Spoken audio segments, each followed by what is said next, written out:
If you're a mid-level to C-suite leader who wants to own your growth and figure out your next small, brave move to achieve your leadership goals, you are in the right place. Welcome to the Small Brave Moves podcast, a weekly deep dive on how to be braver in leadership and in life for exceptional results. I'm your host, Nicole Bianchi, best-selling author, certified master executive coach, NSA certified speaking professional, chief bravery officer, and tough talk expert. If you're ready to become a better, braver, and more authentic leader, let's dive in.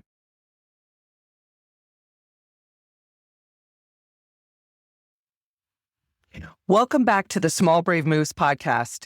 This week, I'm so excited to be joined by a guest who has led at the highest levels of healthcare leadership, built a nationally recognized culture, and earned best places to work, and made the brave move to step away from the CEO role she spent 24 years earning. And she'll be the first to tell you that none of that prepared her for the hardest thing she's ever had to do, leading herself. Patricia Kearns is a former president and CEO of QLI, one of the country's leading rehabilitation organizations for brain and spinal cord injury. Today, she's the chief operating officer at Immanuel Communities, a completely different role, a brand new team, and zero home field advantage. And in this conversation, she gets brutally honest about what it actually takes to let go of control and why patience with yourself is one of the most underrated leadership skills, and what happens when the biggest thing standing between your team and their growth is you. Join me in welcoming Pat Kearns to the podcast. I'm so excited for Pat to be here today to unlock and just kind of unpack some Conquer Yourself moments in our Conquer Yourself series. So Pat, thank you for joining us. I'm so excited to have you here. Oh, thanks for having me. I love the topic, and it's always a pleasure to have a conversation with you. So glad to be here. Oh, thank you. So Pat, let's jump into it. So you have led at the highest level, CEO of a very successful business, amazing culture, best places to work.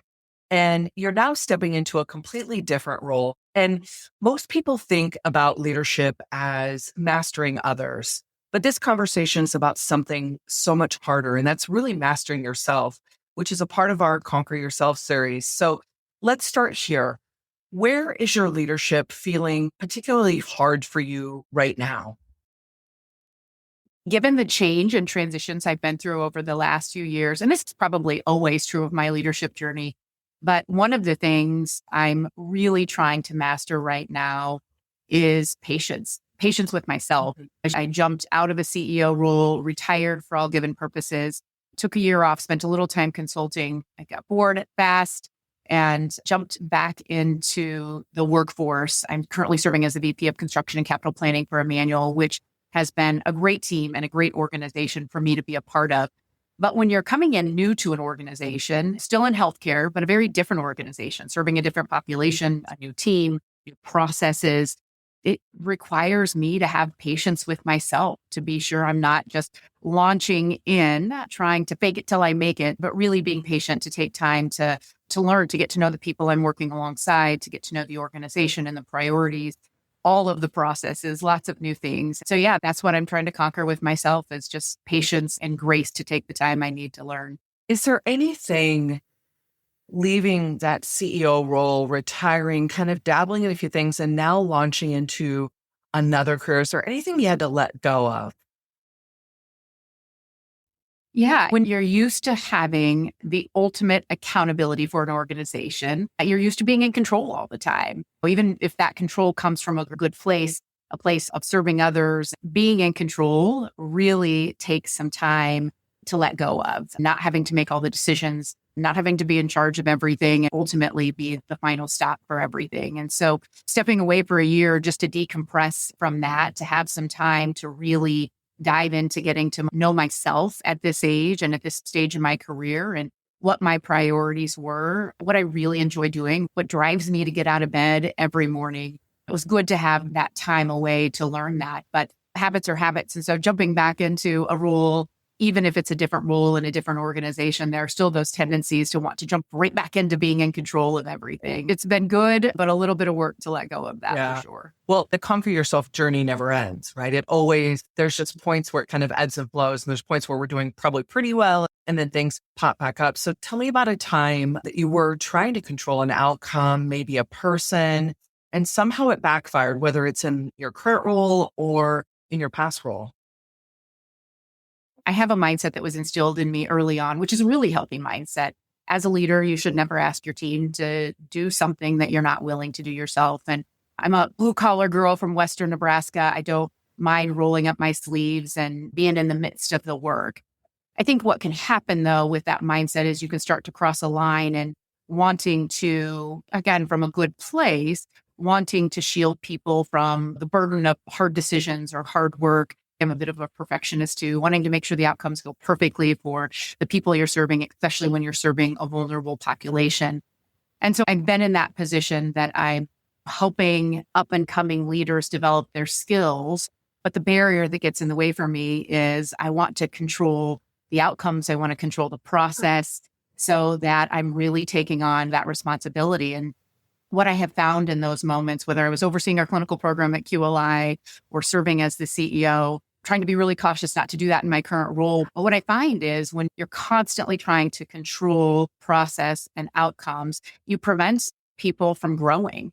And then if you're in a position of needing to promote people or to take on new challenges for the sake of the organization's growth, your people aren't ready to do that. Mm-hmm. And if people aren't growing and learning, you're probably also interfering with their satisfaction in their job and the pride that they might be craving for their work. And so as much as I like things to go perfectly and I never want to burden anybody, that ultimately that level of control can really interfere with people's success and their happiness. I really appreciate you hitting on the cost, right? That's the true cost of the control. And sometimes we don't see it.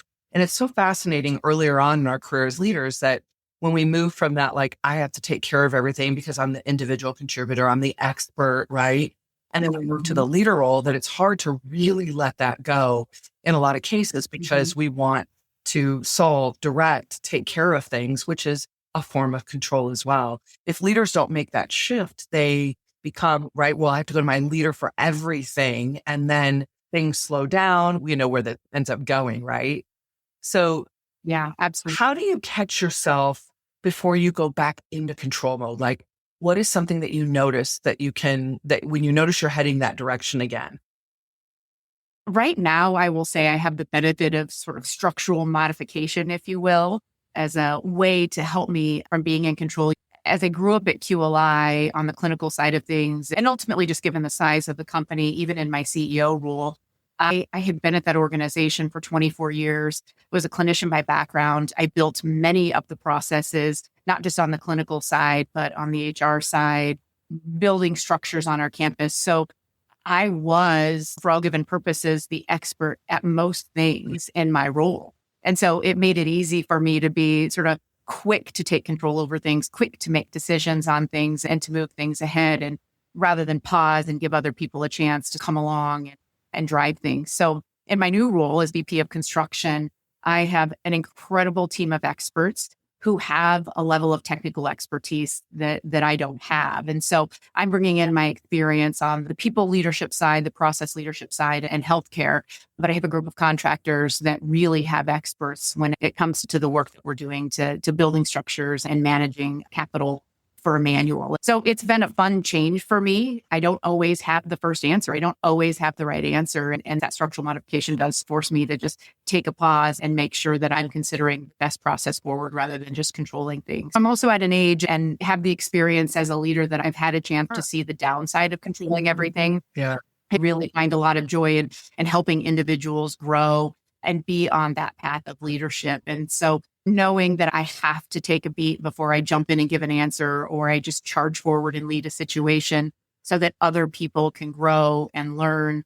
I've had a chance to experience both sides and definitely be on the positive side of that. I eventually, and this is true when I was in my CEO role, that I eventually learned that in order to move on to your next great thing in your career, you have to have a constant mindset of working yourself out of a job. And if you're going to work yourself out of a job, then you have to bring people with you so they can get promoted into their next big roles. That's such a great example you said just a few moments ago about take a beat, pause before I respond. And the thing I really challenge leaders with that struggle with that, like especially this emerging leader group I was working with last week, is take a beat and ask a question. Like think about what am I most curious about right now, and ask a question and then ask another question, and showing them that with just three questions, the people have resourcefulness is inside of them, right? And if you ask them three questions, they'll arrive at the solution. Now, you can always go in at the end of that third if they're way off base or something's happening and sprinkle in a little of advice or consulting, but allowing to just pause and ask questions helps make that shift too. So I love that. Sometimes it's worth evaluating too, if I allow somebody else to move through this process from start to finish, even if it's not the same way I would do it, what's the worst thing that's going to happen? And if it's not catastrophic, it's sometimes those consequences, if it doesn't go perfectly, are really great learning experiences. Now, sometimes they may be big consequences and there's a lot at stake and you do want to be part of that process. But if it's a learning opportunity, that's how I learned, right? I made lots of mistakes along the way. And I'm really grateful to have had leaders that allowed me the leeway to make some of those mistakes as long as it didn't do any significant damage, because it's how I learned and how I grew into the leader that I am today. Oh, I love that. So let's shift a little bit into brave conversations. Think about a conversation that you maybe avoided for too long. And what happened when you finally had the brave conversation? Yeah. Early in my leadership career, I will admit that the transition from being a peer to supervising my peers was a harder transition than I expected. And when you're used to being friends with someone and working side by side and maybe not having to take accountability directly for their growth, when you shift into being their supervisor and you're accountable for giving feedback when performance is maybe not where it needs to, that was a big transition for me. And so I had some situations early in my leadership career that I did avoid having those hard conversations. And what happened over time is I let standards slip. I allowed performance to not really meet expectations. And not only did it do damage to the relationship that I had with that individual, but the people around that individual suffered as well because of that. And so at the point I finally had those courageous conversations, there's good and there's hard things that happen from that. Letting a conversation go too far and then eventually having it, there was still some irreparable damage with that relationship that I couldn't overcome. I will say, though, for the good of the rest of the team and the organization, it allowed things to get back on track to have that conversation. I've gotten better at that as I've gotten older. And again, I have more experience. I probably to a fault don't always have the need to be loved and adored. And I really like conflict. So I don't mind having those conversations. But I've definitely learned whoever the tough conversations are with, that I keep this in mind all the time. Would I rather have a little bit of conflict now, early on in the process, or would I rather allow that situation to fester and for that to be really big conflict down the road? And obviously, I'd always choose the former. I'd rather a little bit of conflict now and to deal with it as we go, to have those tough conversations early, rather than to let it go and have that damage be too much to overcome. And I will say, I'm a huge fan, you know this, Nicole, of your 5 Tough Talks book. I'm a huge fan of all your work, but I have that book and that workbook by my side all the time. And I use those conversations and the tools that you have in that book consistently. And I do find if you start with those how we work conversations and utilize the ask conversations, but if you start with those early conversations, most of the time you avoid having to get to the later conversations about moving on if you really do that well up front. Yeah. So thank you so much. I appreciate that. And I completely agree. The how we work is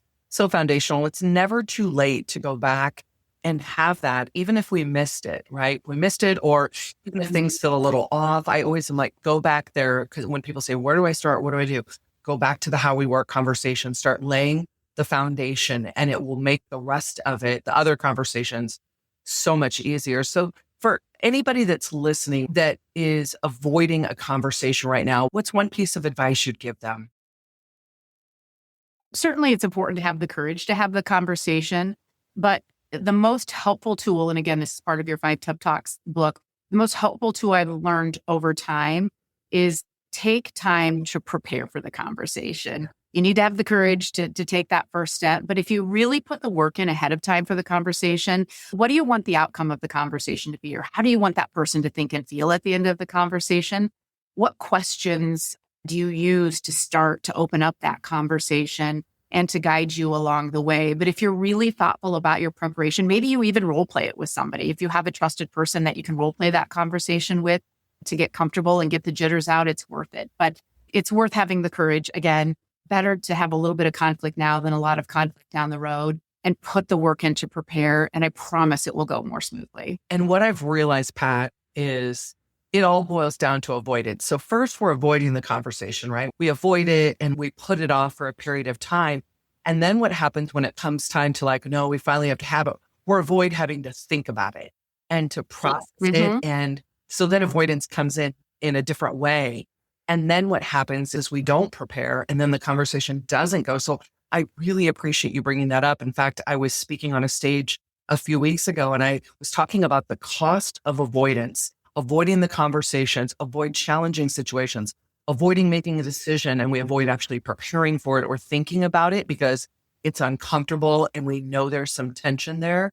Then we just don't show up. And what's so interesting is watching somebody shift from even just a little bit of preparation, thinking through how I want to open, frame it, always close with accountability and action. Their confidence just rises so much more in the moment when they're having that conversation, not knowing how the person's going to respond and come back in that conversation with them. Again, thinking about the early mistakes I made in avoiding conversations because it was a peer or maybe just a tough situation in general. As leaders, we are inevitably going to have tough conversations, right? There's going to be conflict, and you know that. And I'll say, jumping into my new role now, because I know there's going to be hard conversations somewhere along the way.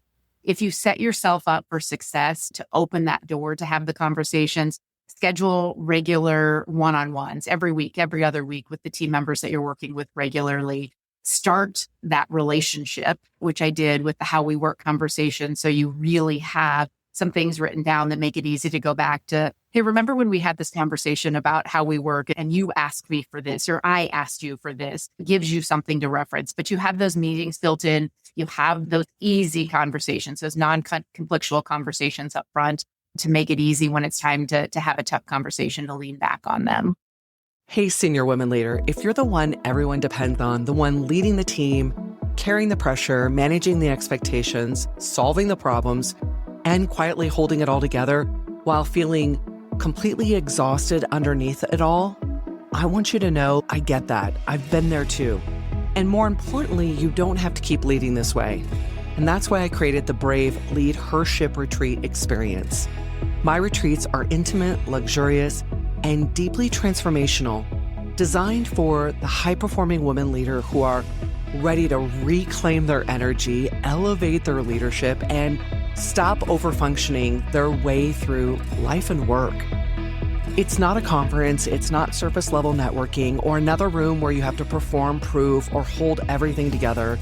It's a deeply curated circle where you get to breathe, be held, think clearly again, reconnect with yourself, and grow alongside some extraordinary women leaders who truly understand the weight that you carry.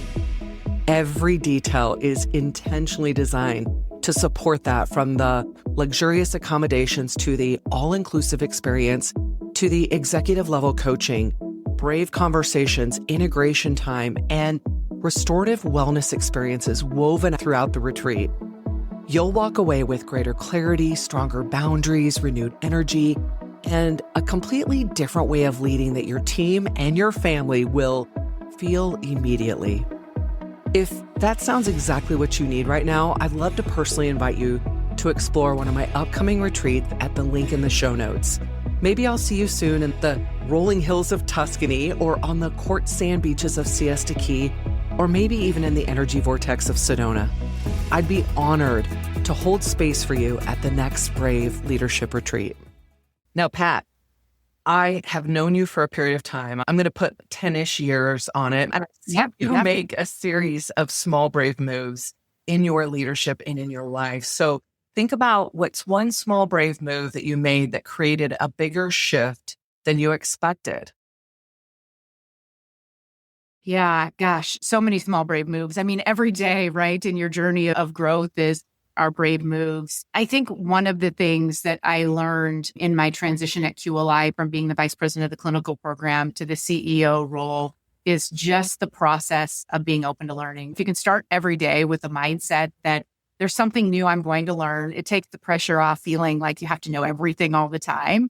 But when I made that first transition from a role I was really comfortable in to a role that frankly sort of terrified me, just being able to say, okay, there's something unexpected that's going to happen today, something new I'm going to learn. And I'm just going to take that in as an opportunity is my favorite word. For people that have been around me a long time and work with me, they know when I say opportunity, it may not always be the most fun thing, but it is truly an opportunity to learn something new. And so I think with that shift to just being open-minded that whatever comes my way, I was new to fundraising. I was new to legislative processes. I was new to overseeing certain teams in the organization that I hadn't seen before. We'd have a Medicaid crisis. That was new for me. COVID happened, right? The pandemic was new for everyone. And so being able to just take a small step forward every day, knowing that, hey, I'm going to learn something new out of this today. We'll see what it is. And when I get done with the day and head into tomorrow, I'm going to be a little smarter than the day before. What was probably a shift for me. I would say with that too, opportunities come along and you have to find places that you have boundaries to protect your energy, to know, what you can handle. There's no such thing. Somebody said superwoman the other day. I'm like, there's no such thing as superwoman. It doesn't happen. There's so much time, so much energy in the day to go around. And so you do have to have boundaries, but you have to be careful that you don't get in a routine with boundaries that you're saying no to too many things. Early on in my career, when I had the time and space before I started a family or had my daughter and had some supports in place that allowed me to do this, I took as many opportunities as I could to say yes. I at least made sure I didn't say no because I was scared. Maybe I truly didn't have the time and I needed to say no at that moment in time. But outside of that, I didn't let fear cause me to say no. Every chance I could, I said yes to a new opportunity, a new experience. That's ultimately how I grew and how I developed, how I met people that provided me opportunity, but being able to just say yes as often as you can. I love that. And I think about what a great example of choosing courage over comfort, right? Comfort wouldn't have allowed you to, and being able to choose courage over comfort is so important.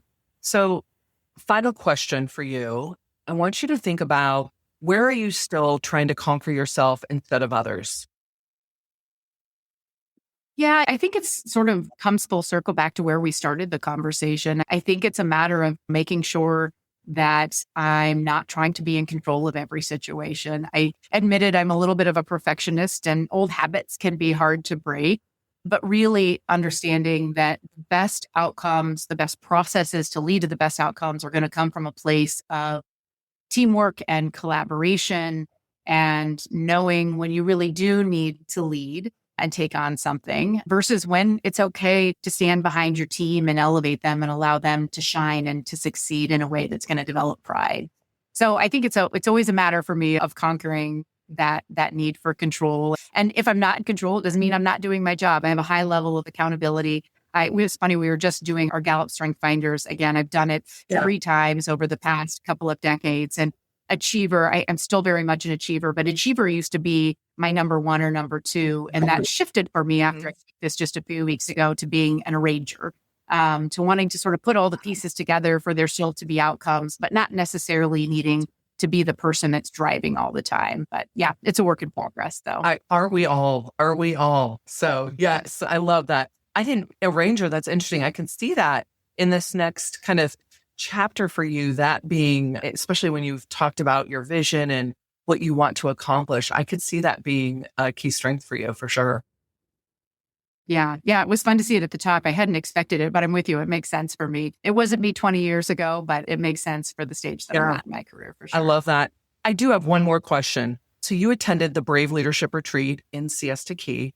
Talk to me about one takeaway that as you did the deep inner work of conquering yourself, one thing that you took away that shifted for you, not just in leadership, but in life. Oh gosh, so many things. So you gave us so many tools in that retreat and allowed us really the time and space to start mapping out a path, a playbook as you move forward into your life. And I think when you come back to work and home and life and you hit the ground running with things, it's important to have a strategy that allows you to step back and say, okay, what did I say I was going to do? What did I say I was going to start my day with?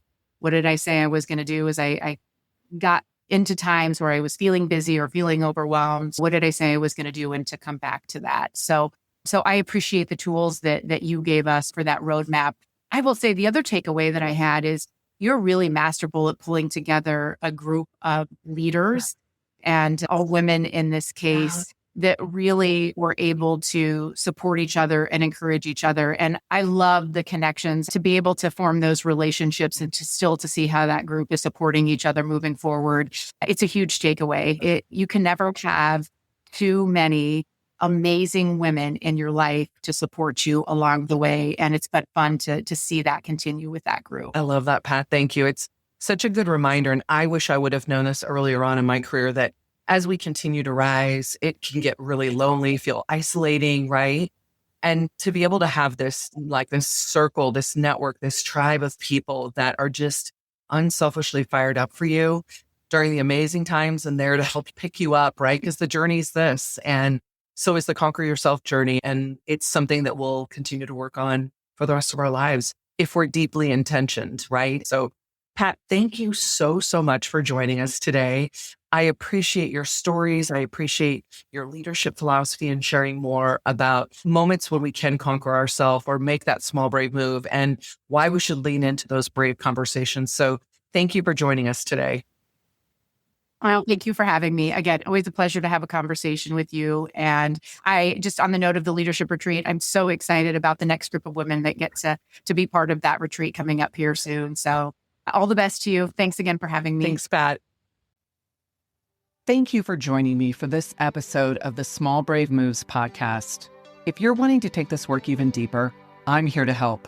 From engaging in inspirational keynote speeches to transformational coaching and workshops for leaders and teams, page-turning books, online courses, and enlightening leadership development retreats.